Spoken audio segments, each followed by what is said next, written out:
म्हसरूळ या ठिकाणी अनुसूचित जाती जमातीचं रिझर्वेशन महिला म्हणून पडलं. मला त्याची काय कुठलीही कल्पना नव्हती. अचानकपणे आमच्या वडिलांना दिल्लीला फोन गेला बंडोपंत जोशींचा आणि त्यांनी सांगितलं की तुमच्या मुलीला म्हसरूळ या ठिकाणून आम्ही उमेदवारी देणार आहोत. पाचव्यांदा तुम्ही जेव्हा नगरसेवक झाल्या तुमची काय प्रतिक्रिया होती त्याबद्दल?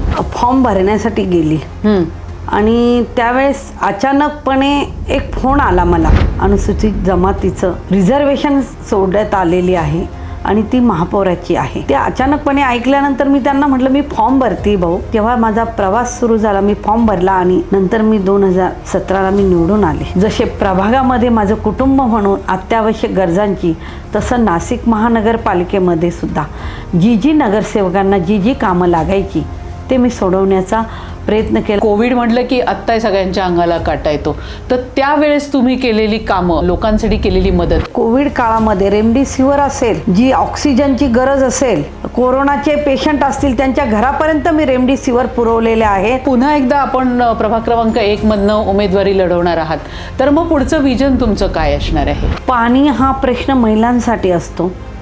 शहर खूप मोठ्या प्रमाणात वाढतंय. मी आमच्या पंचवटी भागामध्ये मी महापौर असताना मी फिल्ट्रेशनचं काम सुरू झालेलं आहे आणि महिलांना आता 1 तास पाणी येते, त्यांना 1.5 ते 2 तास पाणी मिळेल कसं, यासाठी मी प्रयत्नशील आहे. अमृत योजनेमधल्या पाईपलाईन्स आहेत त्या सुद्धा मंजूर झालेल्या आहेत. दिंडोरी रोड निमाणीपासून तर मनपा हद्दीपर्यंत कॉन्क्रीटी रोड मंजूर झालेला आहे. जे म्हसरूळ एक खेड, आज मी म्हसरूळचा चेहरा मोहरा बदललेला आहे.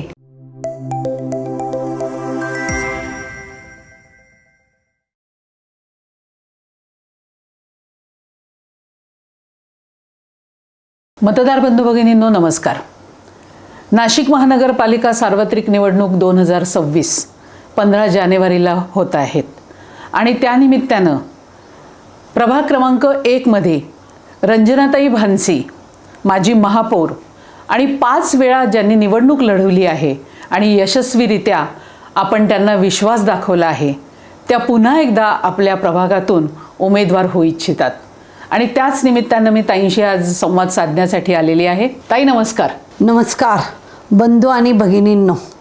आज प्रभाग क्रमांक 1 मधून मी आज या ठिकाणी उमेदवारी करत आहे. ताई, याच्या आधी तुम्ही 5 वेळा निवडणूक लढली आहे आणि नगरसेवक पद भूषवलं आहे आणि महापौर पद सुद्धा भूषवलं आहे.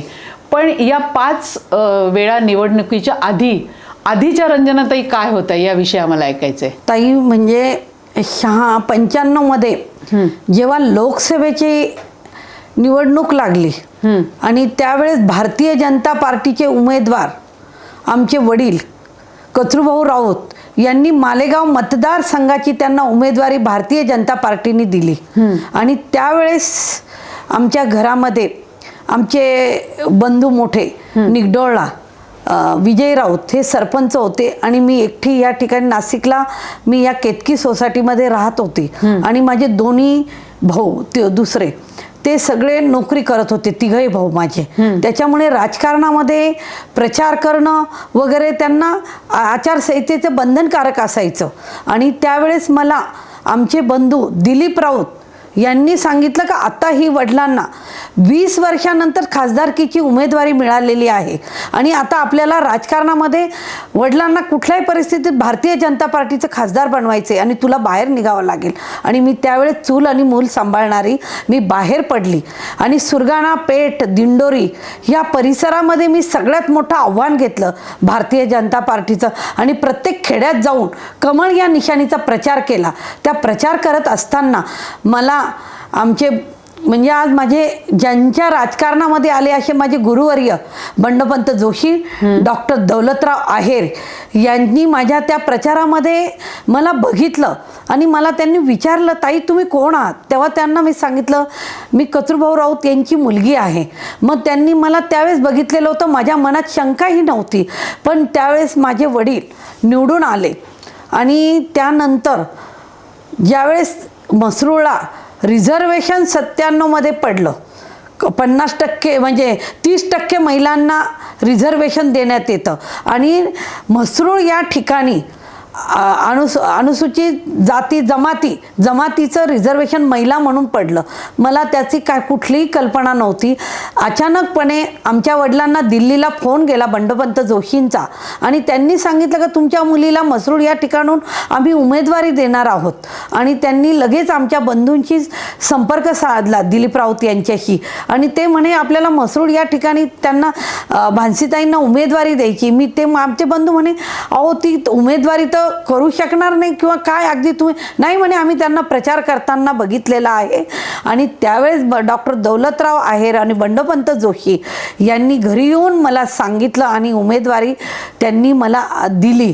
आणि त्यांनी मला ज्यावेळेस मसरूळ या ठिकाणी मी त्या ठिकाणी एक 15 वर्षापासून राहत होती. मला आज या ठिकाणी 40 वर्ष पूर्ण झालेली आहेत राहायला.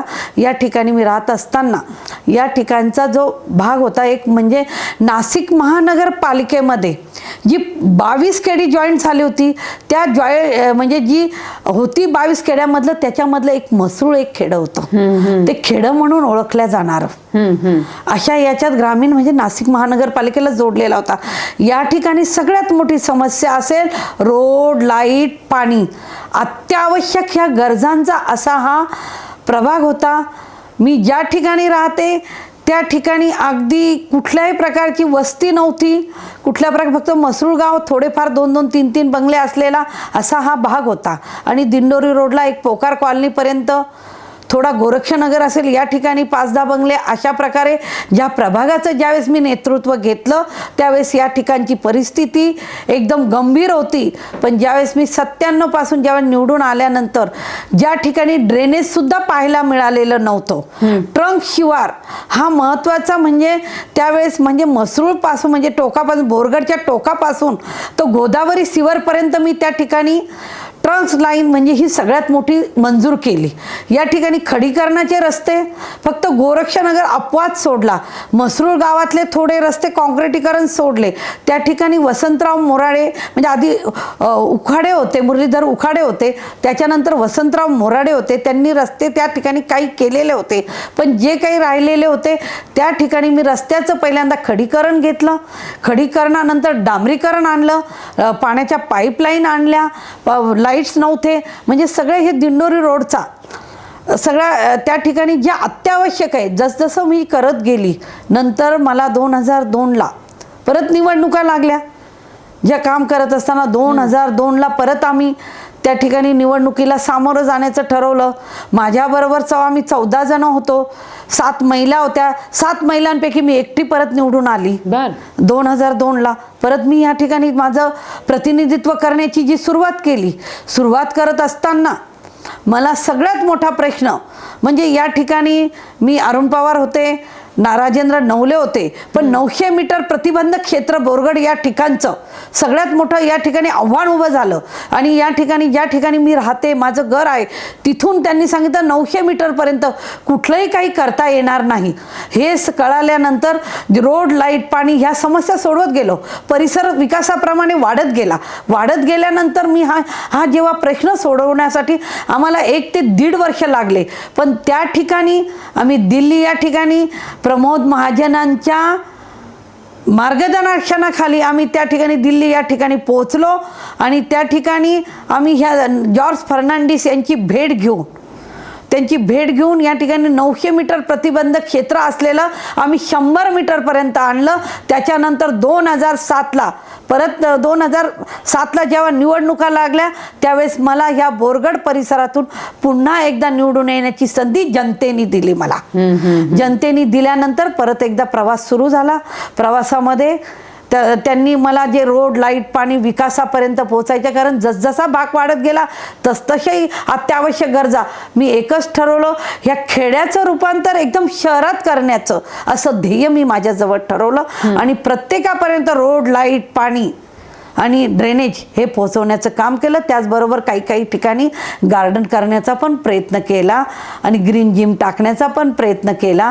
आणि नंतर परत 2007ला माझा प्रभागाचा 1% भाग माझ्याकडे 5% 100%पैकी आला. त्या 5%मध्ये परत एकदा मी 2007ला जनतेच्या पुढे गेली आणि जनतेला परत मला जनतेचा माझ्यावर एवढा मोठा विश्वास होता.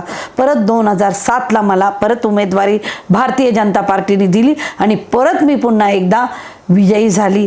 परत 2007 नंतर म्हणजे 2012ला मला परत ते कामाचीच पावती म्हणून 2012ला पण मला दिली आणि 2012 नंतर 2017ला 2016 ते 17च्या दरम्यान मला परत एकदा मला उमेदवारी देऊन या सगळ्या समस्या सोडत्या आणि जनतेने जो महिलांनी सगळ्यात मोठ्या महिलांनी ज्यांनी मी अत्यावश्यक आरोग्याचं काम करत होती, प्रत्येकाच्या छोटे मोठे प्रश्न असतील ते महिलांपर्यंत सोडवण्याचं काम केलं.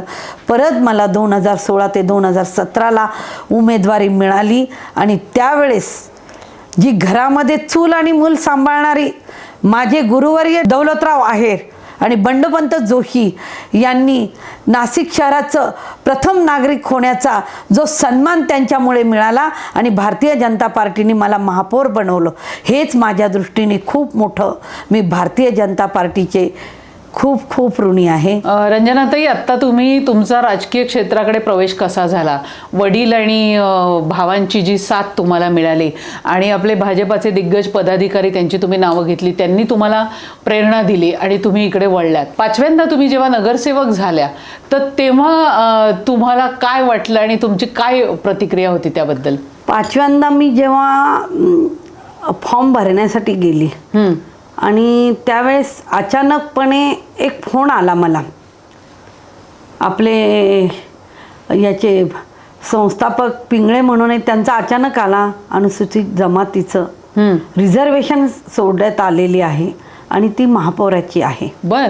आणि ते अचानकपणे ऐकल्यानंतर मी त्यांना म्हटलं मी फॉर्म भरते भाऊ आणि मी माझ्या आता पुढच्या, मग तेव्हा माझा प्रवास सुरू झाला. मी फॉर्म भरला आणि नंतर मी 2017ला मी निवडून आले. निवडून आल्यानंतर मला सगळ्यात आधी बाळासाहेब सानप आणि गिरीश भाऊ महाजन यांच्या माध्यमातून मला महापौराची उमेदवारी, त्याच्यामध्ये लक्ष्मण सावजी, विजय साहने यांचं आणि फरांदे मॅडम यांचं मला सगळ्यात मोठं सहकार्य होतं. मी फरांदे सरांचं पण नाव घेईन, त्यांचं पण मला खूप मोठं सहकार्य होतं आणि त्यांच्यामुळे मला महापौर पद मला त्यांनी त्यावेळेस उमेदवारी दिली आणि मला 5 वेळेस म्हणजे 4 वेळेचा अनुभव होता आणि तो 5व्यांदा होता. आणि मला ते उमेदवारी देऊन मला सगळ्या सभागृहाने, मी सगळ्या सभागृहाचे आभार मानले होते. मला बिनविरोध असं महापौर पद मला त्या ठिकाणी देण्यात आलं आणि नाशिक शहराची धुरा माझ्या हातात दिली. मला जसा वरच्यांनी, जसा मी देवेंद्र फडणवीस हे त्यावेळचे मुख्यमंत्री आहेत, मी त्यांचा आशीर्वाद घेण्यासाठी मुंबई या ठिकाणी गेली आणि त्यांनी मला हे दिलं का ज्या नाशिक शहरामध्ये जे जे काही कामं करायची असतील त्यांनी आदेशित केल्याप्रमाणे त्यावेळेस मी जसे प्रभागामध्ये माझं कुटुंब म्हणून अत्यावश्यक गरजांची, तसं नाशिक महानगरपालिकेमध्ये सुद्धा जी नगरसेवकांना जी कामं लागायची ते मी सोडवण्याचा प्रयत्न केला. त्याबरोबर शहरामध्ये सगळ्या प्रभागांमध्ये पाण्याच्या टाक्या देण्यात आल्या. रोडचे मोठं डांबरीकरणाचं आव्हान होतं सगळ्या शहरामध्ये. त्या डांबरीकरणाचं मोठं टेंडर काढून सगळ्या शहरामध्ये डांबरीकरण करण्याचा त्या ठिकाणी प्रत्येक प्रभागात मोठी कामं दिली, ड्रेनेजची कामं दिली. त्याचबरोबर आपल्या भागामध्ये एकच कालिदासचं नाट्यगृह होतं, पण मी त्यावेळेस आमच्या पंचवटी भागामध्ये कुठल्याच प्रकारचं काही नव्हतं. त्यामुळे या ठिकाणी तारवाला नगर या ठिकाणचं नाट्यगृह झालं, कालिदासचं नूतनीकरण झालं, कलादानांचं नूतनीकरण झालं त्या ठिकाणी. त्याचबरोबर सगळ्या प्रभागात म्हणजे पाईपलाईन तर मंजूर झाल्या, पण त्यावेळेस मुख्यमंत्री देवेंद्र फडणवीस यांनी सिटी बसची योजना आणली आणि त्यावेळेस महासभेमध्ये जो गदारोळ झालेला होता, कमिटी हे करायचं, पण त्याप्रमाणे त्यावेळेस सिटी बस ही माझ्या काळामध्येच मंजूर झालेली होती. ती सिटी बस पण माझ्या काळात मंजूर झाली. आणि त्यावेळेस गॅसचं पाईपलाईन, आज सगळ्या ठिकाणी पाईपलाईन चालू आहेत. मोठं शहर आहे 20 कोटीचं ह्याचं, आणि त्या ठिकाणी सगळ्या लाईनचं गॅसचं पण मी त्यावेळेस माझ्या कारकिर्दीमध्ये मंजूर झालेलं होतं. त्याला मान्यता मिळाली. सगळ्यात मोठा जर प्रश्न असेल कर आणि दराचा प्रश्न नाशिक महानगरपालिकेत होता. आणि कर आणि दराच्या याच्यासाठी नाशिकच्या जनतेला न्याय मिळवून देण्यासाठी कर तर वाढल्या गेलं पाहिजे.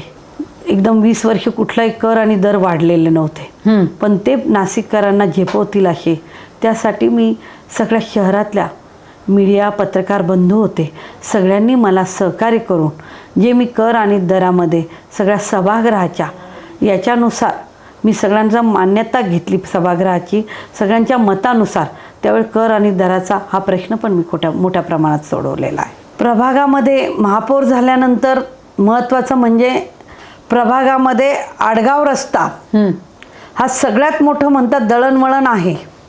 दळणवळण असलं तरच ह्या भागामध्ये जोडणारा म्हणजे आपल्याला आडगाव रस्ता हा माझा 22 कोटीचा मंजूर केला. महत्त्वाची म्हणजे पाण्याची टाकी सगळ्यात मोठी या ठिकाणी 40 वर्ष झालेली म्हसरूड या ठिकाणची टाकीची मुदत संपत आलेली होती आणि या ठिकाणी फार मोठी टाकी झाली, पाईपलाईन झाल्या. त्याचबरोबर या ठिकाणी ज्या भागामध्ये ग्रामीण भागातले विद्यार्थी आहेत, प्रभागातले विद्यार्थी आहेत, यांच्यासाठी एक मोठी अभ्यासिका या ठिकाणी माझे 150 विद्यार्थी त्या अभ्यासिकेमध्ये आज त्यांनी ॲडमिशन घेतलेलं आहे. त्या अभ्यासिकेमध्ये दरवर्षी 25 ते 30 विद्यार्थी MPSC होतात. बरं. हा सगळ्यात मोठा माझा या ठिकाणी असलेला हा ग्रामीण भागाचा चेहरामोहरा बदलून या ठिकाणी शहरी भागाचं रूपांतर आलेलं आहे. आणि त्याचबरोबर आदिवासी समाज या ठिकाणी जास्त प्रमाणात आलेला आहे. बोरगड या ठिकाणी ओळखल्या जाणारा, त्याच ठिकाणी महाराष्ट्रामध्ये पहिलं मंदिर म्हणजे गुजरातमध्ये देवमोगरा म्हणतात, महाराष्ट्रामध्ये कंसरा यमोगी कंसरा या मातेचं मंदिर मी बोरगड या ठिकाणी वरदनगर या ठिकाणी मंदिर केलेलं आहे. आणि त्या मंदिरासाठी राहुल भाऊ डिकले यांनी 60 लाख रुपयाचं सभामंडप देऊन त्या ठिकाणी सगळ्यात मोठं माझं त्या ठिकाणी काम झालेलं आहे. समाजामधलं एक मोठं काम करून समाजाला पण मी एक मंदिर हे, कारण हिंदुत्वाची भावना सगळी मनात ठेवून आणि या ठिकाणी त्या ठिकाणी आमची कुलदैवत कंसरा या देवीचं मंदिर त्या ठिकाणी करण्यात आलेलं आहे. आणि त्या ठिकाणी रोज संध्याकाळी 7 वाजता सगळे आरतीला येतात. आणि सगळ्या प्रभागात जसे असेल महाराष्ट्रामधले जे आदिवासी भागामधले जे बाहेर राहणारे आहेत, मुंबई असेल, कल्याण असेल, पुणा असेल, या ठिकाणचे सगळे लोक जाताना पहिल्यांदा आमच्या मंदिरावर येतात आणि या भागामध्ये व्हिजिट करतात मंदिर कुलदैवतेला. त्यामुळे ह्या भागातल्या ज्या सगळ्यात मोठ्या प्रमाणात या भागात आदिवासी राहणाऱ्या त्यांना पण मी एक तो न्याय मिळवून दिलेला आहे. तशीच छोटी मोठी समाज मंदिरं असतील, छोटे मोठे कामं हे मी केलेले आहेत. त्यामुळे या परिसरातल्या नागरिकांना जे जे काही देण्याचा मी निश्चित प्रयत्न केलेला आहे. जी काही कामं राहिली असतील ती 4 वर्ष निवडणुका न झाल्यामुळे आपण थोडं निधी नाही मिळाली, पण राहुल भाऊंनी दिलेली आहे हे मी तुम्हाला सांगितलं आहे.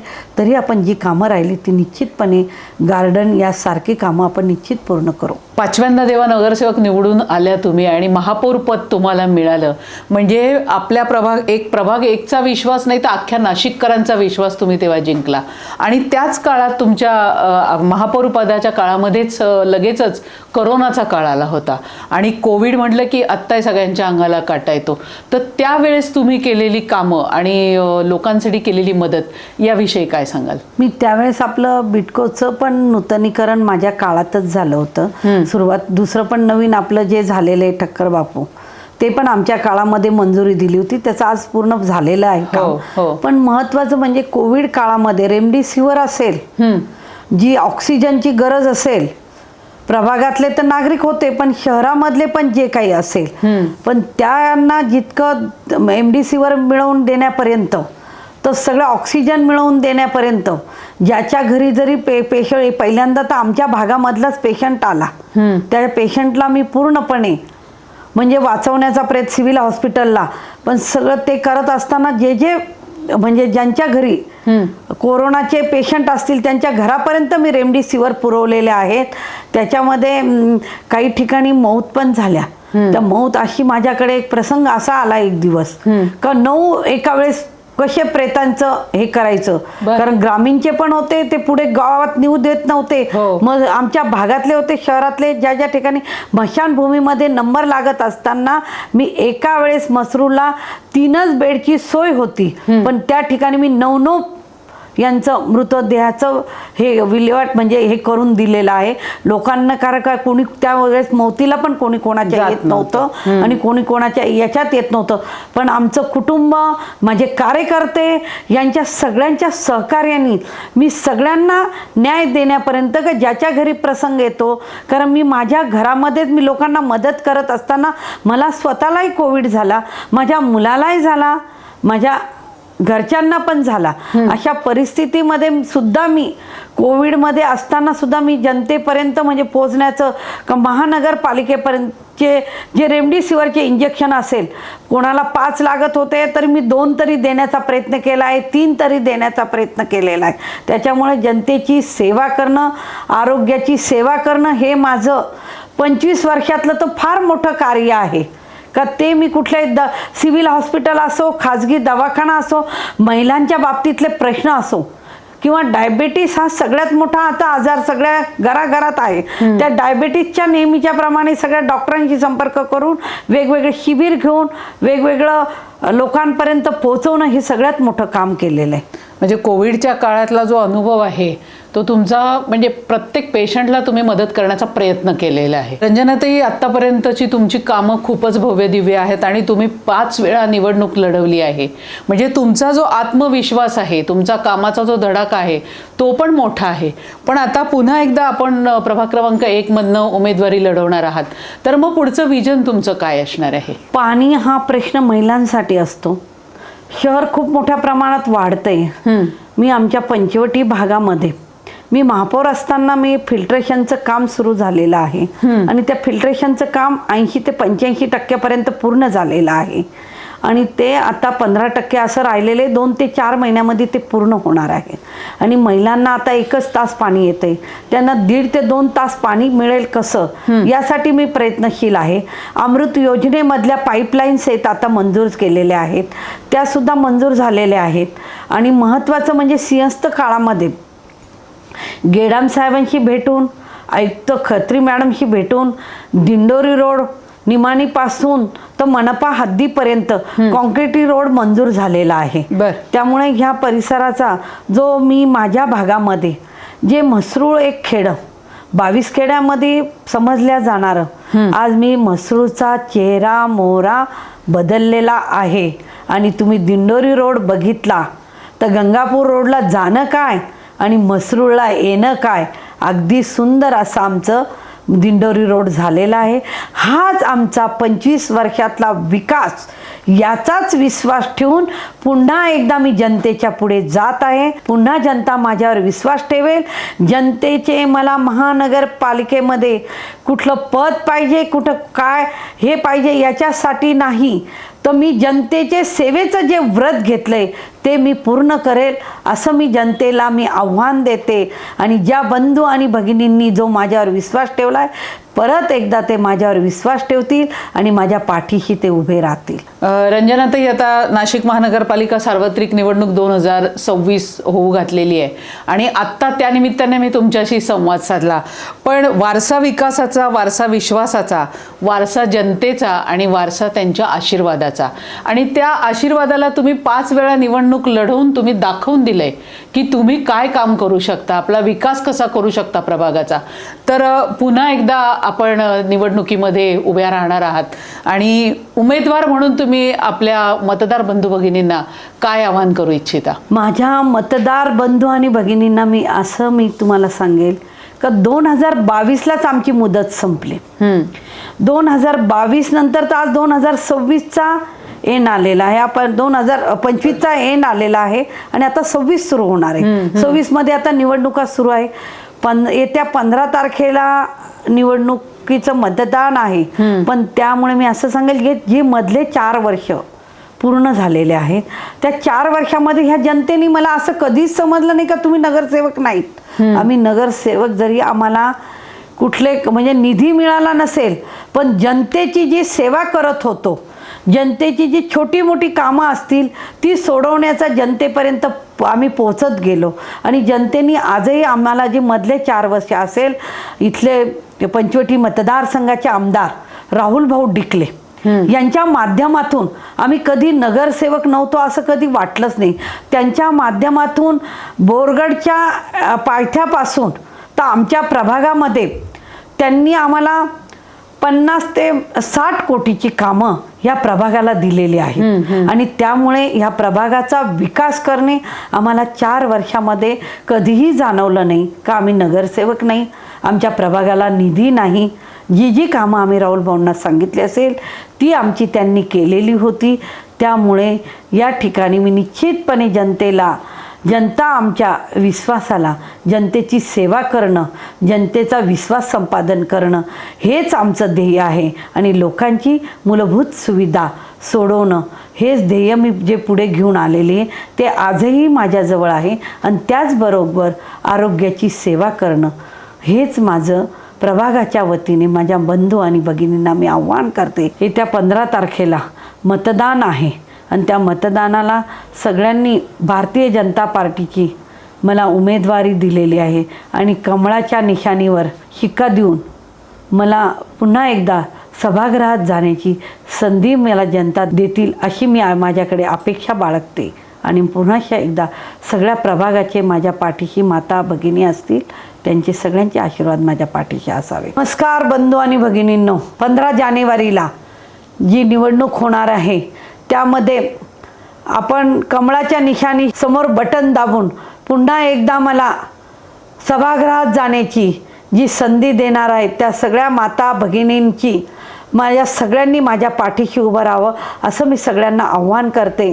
आणि या आव्हानाला निश्चितपणे मला सगळ्यांची पुन्हा एकदा सेवा करण्याची संधी द्यावी हीच माझी विनंती. मतदार बंधू भगिनींनो, नाशिक महानगरपालिका सार्वत्रिक निवडणूक 2026 या निमित्ताने आत्ता प्रभाग क्रमांक 1च्या सौभाग्यवती रंजनाताई भानसी यांच्याशी आत्ता आपण संवाद साधला. 5 वेळा नगरसेवकपद निवडून आलेल्या रंजनाताई पुन्हा एकदा आपल्या प्रभागाचा विकास घडवण्यासाठी पुढे येत आहेत आणि उमेदवारी करत आहेत. तर त्यामुळे येत्या 15 जानेवारीला कमळासमोरील बटन दाबून त्यांना प्रचंड मतांनी आपण विजयी करायचं आहे. कारण या विजयाची संधी ही आपल्या प्रभागाचा एक मोठा कायापालट आहे. त्यामुळे पुन्हा एकदा तोच विश्वास त्यांच्यावर दाखवायचा आहे ही आपल्या सर्वांना विनंती. धन्यवाद.